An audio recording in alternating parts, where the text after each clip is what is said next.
Welcome to the Autosportradio.com 2020 show. We are once again at the Grand King Race Shop in Indianapolis, and it won't be all that long, I don't think, before they'll open it up. And this is a working museum. If you get a chance, you need to come by here. They're located 8155 Crawfordsville Road in Indianapolis. And if you get a chance, you want to come by, it's a great place. You'll enjoy it. Today's show is presented by Honda and Honda HPD, the Indianapolis Motor Speedway, the NTT IndyCar Series, SVRA, and McGilvery's Pub and Eatery in the beautiful town of Speedway, Indiana. You know, the holidays are coming in the not too distant future, actually. If you've got race fans you'd like to get something for, or you're one for that matter, I got a place where you can go. You can find most anything. It's the 500 Shop, and it's the 500shop.com. Look into it. They've got everything. I was down there. Good grief. He's got anything and everything. So if you're interested, check it out. Go to their website, the 500shop.com. If you have computer problems, and I'm almost famous for it, we have a new computer repair service. It's called A+ Affordable Computer Doctor. And the doctor is Steve Freeze. And why is he a doctor? In my day, doctors used to make house calls. Well, he makes house calls. Give him a call, tell him your problem. If need be, you can stop in. The number is 317-328-0766. And of course, everybody can't wait to go see the dentist. Well, I'm going to give you a place where you're going to go. You're going to want to go. You'll enjoy the visit. It's the Indy Dental Group. Indy 500 veteran Dr. Jack Miller and his wife, Dr. Liz Lewis, have a spectacular practice. If you need dental work, call, make an appointment. Number is 317-846-3125. You ever wondered what it's like to be driving on your favorite car in your favorite track? Anywhere from dirt midgets at the Chili Bowl to Formula One at Nürburgring, Indy Simulation can put you in the driver's seat of their Sim Experience full motion race simulator. Take your choice of over 160 cars and tracks in iRacing, the same simulation professional drivers use to race their real-world rivals. Learn more tracks and stay sharp between races. Visit IndySim.com and book yourself a free demonstration drive. You'll love it. And if you haven't been to the Ims Museum yet, you got to go. The Andy Granatelli exhibit is there, and it's really worth seeing. Very interesting. You want to know why these guys and gals like driving Indy cars? So why not find out in a real-life experience? Go to the Indy Racing Experience, take a ride in the two-seater. Go to IndyRacingExperience.com, find out where they're going. It'll probably won't be until next year now. But book yourself a date, and in the promo box, put DK1, and you'll get 50% discount. Take a ride. You'll love it. If you are a Trans Am fan or a vintage car fan, you need to go to svra.com and subscribe to Speed Tour magazine. It is absolutely first class, great stories, great photos. And some of the drivers you knew as a kid are driving vintage cars now. And while you're at it, check their schedule. The 2021 schedule has just come out and it should be on their site. So check it out, svra.com, and subscribe to Speed Tour magazine and check out their schedule for next year. Is it time to get yourself a quote on your insurance for your home, your car, or commercial property? Do what most of us have done. We've gone to Mike Pardee at VP Insurance in Speedway. Give them a call, tell them what you need, what you got, and you'll find you probably get better coverage for less money. I found that. Number is 317-248-0070. And if you have an interest in a vintage car, or you have one that needs to be restored, the Grand King Race Shops can take care of it for you. Give them a call, tell them what you got or what you're looking for, and they'll help you. Number is 317-820-3595. My guest today is a gentleman that's been on my program when we were live at McGilvery's on a number of occasions. He is a multi-time champion. In 2003, he won the Formula Renault 2000 UK Championship. 2005, he won the US Formula Ford Zetec Championship. He also won the USF2000 National Championship in 2005. 2006, he won the Indy Pro, which is now the Indy Lights Series Championship. And in 2012, he formed a J. Howard Motorsports Driver Development and has been very successful. Please welcome Mr. Jay Howard. Jay, how you doing? I am good. How are you? Well, we're struggling along, trying to survive. With all of the driving that you've done, and I forgot to mention that you did drive in a number of IndyCar races and Indianapolis 500 twice. You've got a lot of seat time to transfer to these kids upcoming. First question, do kids pay attention? Yeah, they do. Sometimes we question how much they're listening from time to time. But no, they're very receptive to the information. And that's kind of our deal, right? We go to the before we go to the track, they get pre-race documents, which is very informative in terms of images and just me talking about all the different corners and just trying to draw from my experience and what worked for me. And here's a baseline, here's where we want to start, and let's kind of go from there. And the kids always show up, homework complete, which is more than what I did when I was a kid. So yeah, we're really proud of all of them, and extremely proud of Christian, who won the USF2000 Championship here last week, and it's just been a lot of fun. I don't really call it work. It's just continuing to play. Did you start with karts and build the J. Howard Development Program from karting? Did you move up from there? Yeah, exactly. Yeah, started with karting whilst I was still racing IndyCar and was kind of unsure what was going to go on there, and just always had a big passion for karting, and always wanted to go into cars, but I wanted to really bridge that gap between karting and cars because there was such a disconnect between the two. So when Formula 4 came along, that seemed like the right fit for me in terms of the latest safety, the design, the specs on the car, all of that stuff just seemed to be a good fit. And it's been great. And that's how we kind of dipped our toes into cars. And to be honest, we just continued to expand from there as we get comfortable and we're happy with that program, then we look at expanding. We haven't done it, although it's been quite quick growth. In my opinion, we've been very disciplined on how we've grown. It seems to me that the experiences that you can bring to the table, and I've always found some of the greatest coaches are guys that didn't win the world championship. They're the guys that had to struggle to make the team. And I think, although you won championships getting up to when you got the IndyCar, you had to work a little bit to get anything out of the car. Some of the cars you drove, so it seemed to me you learned a lot about how to do it mentally and physically. And it seems to me you would bring that to your students. And yeah, and you, as you noticed, you've grown. I mean, you've really come along quite well. Yeah. I mean, fortunately or unfortunately, back in the day, it wasn't so fun driving some of the cars I drove, and it was tough, and not everyone gets to see that, but it did teach me a lot of things, and that's the number one thing I would say I pound into my drivers, just saying, look, when you go out on track, whether the car's amazing or not, whatever you've got, you've got. So you have to figure out how to get the best out of that equipment right then and there.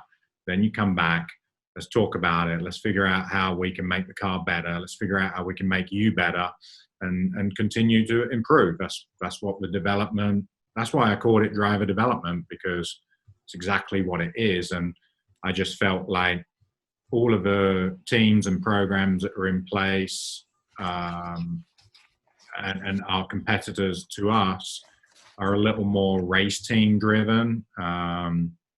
We're a little more about the driver and how to get the best out of them, which is something they'll take with them forever. Not something that they just come drive a race car and go home and next week come back and drive a race car. I mean, we try and teach them lots and lots of different things that they can apply in other aspects of life as well. I've always found this interesting, that you can set a car up and put two drivers in it, and one driver will think he's about to die and the other one loves it.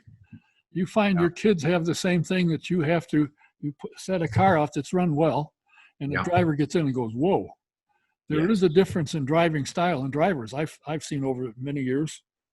Yeah, that's a hot topic. That is something we talk about literally every week, because we have, it's very tough because, when you have a good baseline car and you've got one kid out there winning races and everything's fantastic, but then you got someone else that just says, I just don't like it, or it's doing this or doing that, making small changes, not deviating too far away from what you know is good, but making some changes to give them confidence is, for me, more important than just kind of saying, go drive it, which, to a certain degree, both approaches are right, but there's a kind of happy medium there where you've got to have a little give and take. I trust that your team or your driver development program is gaining. It seems to me you're gaining ground. You're getting more kids primarily, although I did see one member that drives in one of the series that could be my brother. But for the most part, they're young kids. Are you getting approached by more people or more drivers than you can handle?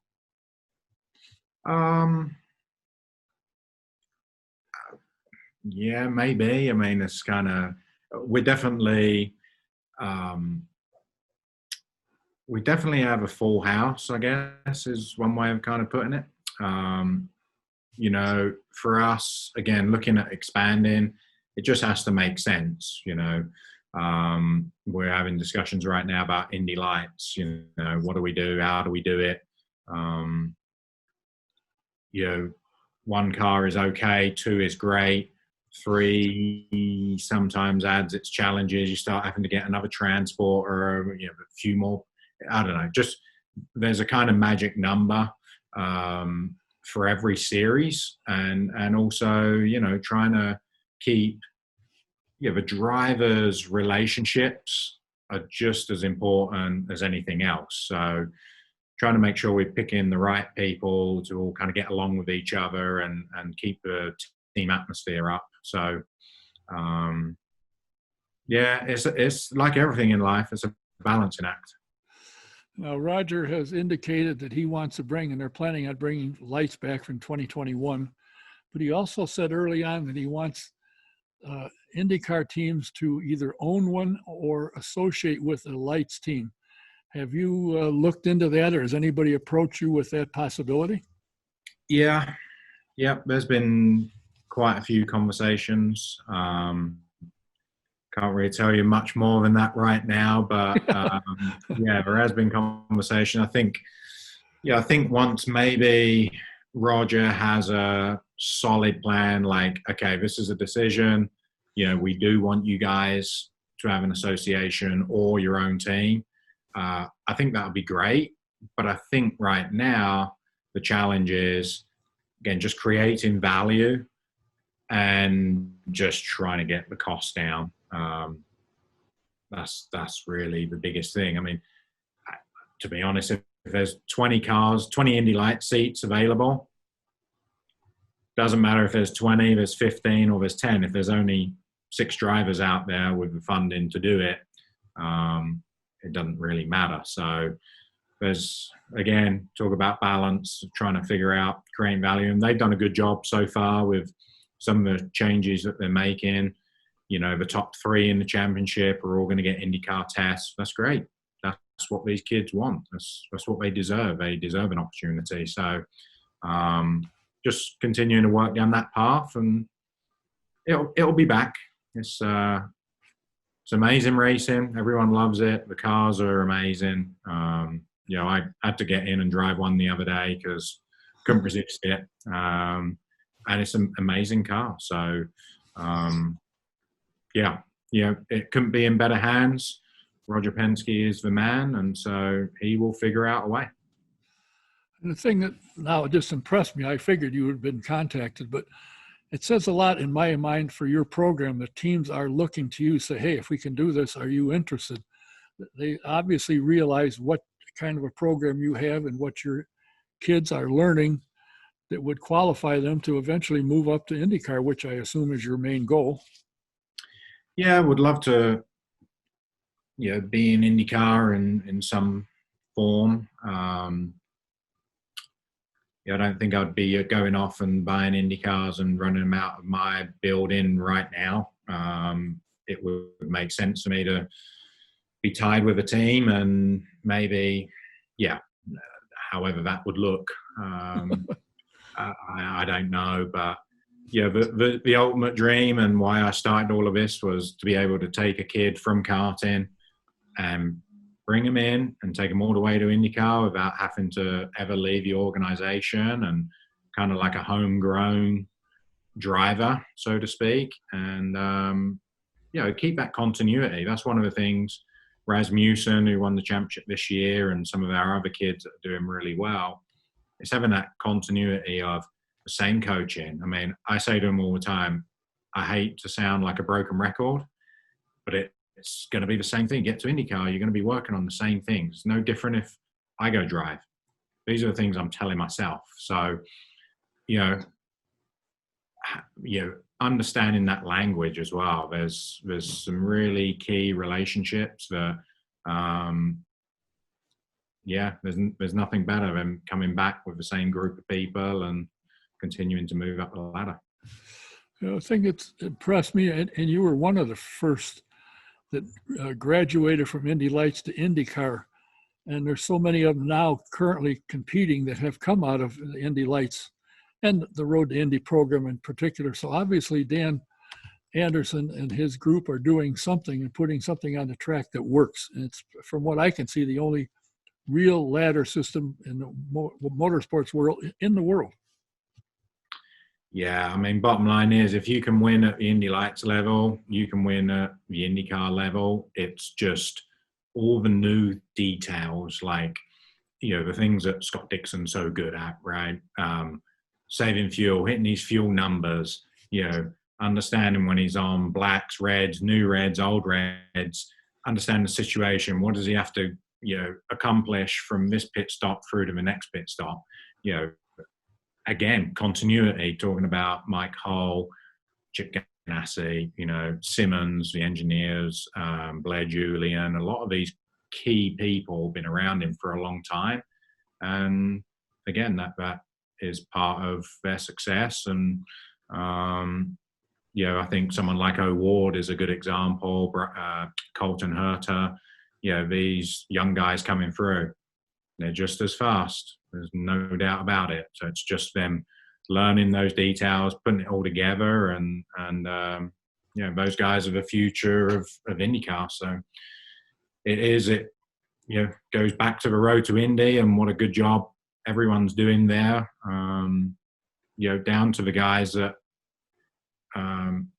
people like Copman and Unser and these guys that are, just teaching these kids at the lower level, just training them. That's what it's all about. And I'm proud to be a part of it and love every minute of it. And hopefully it stays that way.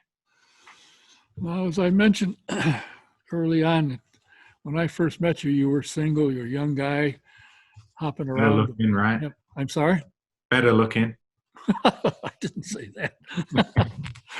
But now you're a married man with a son, Hudson. Strangely enough, what his father does, I'm sure your son has been exposed to. Has he got the urge yet to get in a car, or you want to start karting? Yeah, I mean, there's no doubt about it. I'm definitely going to be at the go-kart track and all of that. I mean, he loves racing. It's actually a strange obsession with IndyCar in particular. I keep giving him balls and soccer and football and baseball, and look, he loves doing all of it, and he just loves to play, so that's great. But we have every single IndyCar model, every one of them. He has a lineup that he has. Scott Dixon's his favorite. And so Scott Dixon always has to be first. And then he has this lineup, and literally every day, non-stop. And then he gets on his iPad, he's watching old races. He says, "Oh, can you pull up 2008 Indy 500 when Dixon won?" I mean, this is at like 3 years of age. He's asking me stuff. I mean, it's crazy. It's also really cool to see him have such a passion for it. He comes to the shop here. I don't know, maybe once a week he'll come here and he has to sit in every single race car, turn them all on. I have to do pit stop practice with him. I mean, it's a production, but again, it's a lot of fun, and I'm looking forward to going to the racetrack with him. And if he likes it and enjoys it and wants to do it, I'll support him the best I can. If he don't want to do it, wants to play football, I'll enjoy saving the money. What has your wife been a race fan? I know you two were together for quite a while before you got married. Does she like racing, or do you get in the car, she runs and hides? I wouldn't say she's a race fan. Likes racing more because of me and being exposed to it because of me. But yeah, she's certainly not going to turn the TV on and watch a race. But yeah, she probably has more of a love-hate relationship with the sport than I do, because she's seen some of the stuff I've gone through, you know, good and bad. So she's a little more emotional about it than I am, that's for sure. Well, that's a good thing. Yeah. In the back of your mind, I'm sure when you started this, that at some point you have being able to have your own IndyCar team. Is that still something you're aiming at, that if everything fell into place? And it's a business, let's face it, it's a sport, but it's a business. It's got to make sense to everybody, not only to you, but if you get sponsored, it's got to make sense to them. Was it something you're aiming for? I mean, I'd be lying if I said I didn't want to do it. But, you know, I enjoy winning. I enjoy success. So I wouldn't want to do it just to do it and go, oh, well, I was a part of that. Like that doesn't excite me. I want to go knowing we can compete, or at least in my mind, I feel like we can compete. If I think we're doing it right and we go there and we suck, I mean, okay, that's fair enough. But I don't want to go into something knowing before I even leave a shot, we have no chance of winning. I mean, that's not my idea of a fun weekend. So I don't know. We'll see. Where is your shop located? Are you on the north side? Yeah, we're in Westfield. Oh, okay. Just right off of like 31, 32 area. Pretty nice up here. How many cars can you put in your shop and work on comfortably? How many do you have? I think we've got like 13 cars in the shop right now. And how many drivers have you got that you compete with in St. Pete, for instance? We'll take 5 cars to St. Pete. Jeez Louise. You're not fooling around. You're doing this. We're trying to have a good effort, you know, do it right and go with an army of guys and go to win. That's the plan. Do you have a marketing group that helps you come up with sponsorships, or do your drivers bring them? Not really. I mean, kind of. I've been really fortunate that some of the guys that have helped me through my personal racing over years have helped out with the team, which has been amazing. And then we have a group that helps us with all the like social media. They handle all of that for me, and they do a great job. So we've had some conversation about how to maybe grow that and start thinking about, the sponsorship side of things a little more.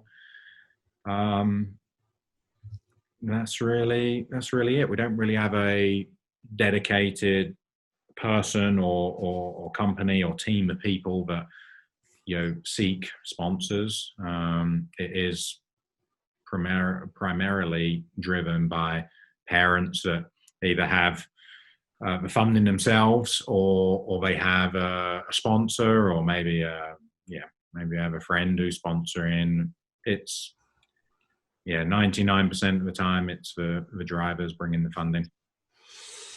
It's always disappointed me because I watched your career when you got to America, that is, and I always thought you were above average in talent and driving. And when you won championships, including the last one with the Indy Lights, I thought, wow, here he's going to go. He should be really well in IndyCar, and that didn't work out so well. And it's always disappointed me because I thought you had the talent to certainly be in contention. Does that bother you, or you accept what's happened and what you've learned, and on you go, and let me pass it on, and we'll grow our team and move on and so on? Yeah. I mean, it used to bother me a lot more when I was younger. Now you kind of got to a point where I'm just like, it is what it is. Not a lot I can do about it. And that's kind of in the past. It does, there are times where it bugs me more than others, but I really enjoy what I'm doing now. And like I say, I kind of did this part reason just to pass my knowledge on and my experience and go, look, this is what I did well. This is what I didn't do very well. Here's what it really takes. So take that for what it's worth and work hard at it, I tell them some of the stories about some of the things I did just to try and get one day of testing, and they look at me like I'm crazy. I'm like, yeah, I mean, that's what it took, or that's what it took for me. And, but one of the things that I will say about this sport, it's expensive. We can talk about all the bad stuff, right? It's expensive, it's cutthroat, it's really tough. But what I learned when I was a driver, the drive, the determination, the passion, that fire that was in my stomach every day to get what I wanted, to try and become an IndyCar driver and get my opportunity. You start living that every day nonstop, and I had lived it a lot for a long time, was really persevered. And now I take that and it just becomes a part of who you are, becomes a lifestyle. And now I apply a lot of what I learned back then to my race team. I mean, we come back from a weekend, we qualify pole, win the race, dominate it. And that's great. It's fantastic. That's what we work hard for. But we get back here Monday and my first question is, okay, what are we doing next to improve? How do we get better for the next race? And the guys look at me like I'm crazy, but I don't want to not win. I mean, and it goes back to when I was everything from my training, just the passion for the sport. It's what drives you. It's what makes you who you are. And, so for that, I'm really grateful to the sport, because I wouldn't have what I had today if it wasn't for that. But going back to your original question, it is, it's definitely disappointing that just my timing was off. 2008 for my first year in IndyCar, I mean, brutal, just brutal. If it had come a couple of years earlier, I think it would have been a lot different story. But hey, that's in the past, and I love what I do, so I'm very fortunate. And the thing that's impressive is you have been successful. Your J. Howard driver development program has been very successful. You've won championship, you've won many races, you've got a lot of podiums. Your team has done well overall. You can't really look around. And the thing your kids, I seem to me, have to understand, they may have dominated a race and won it.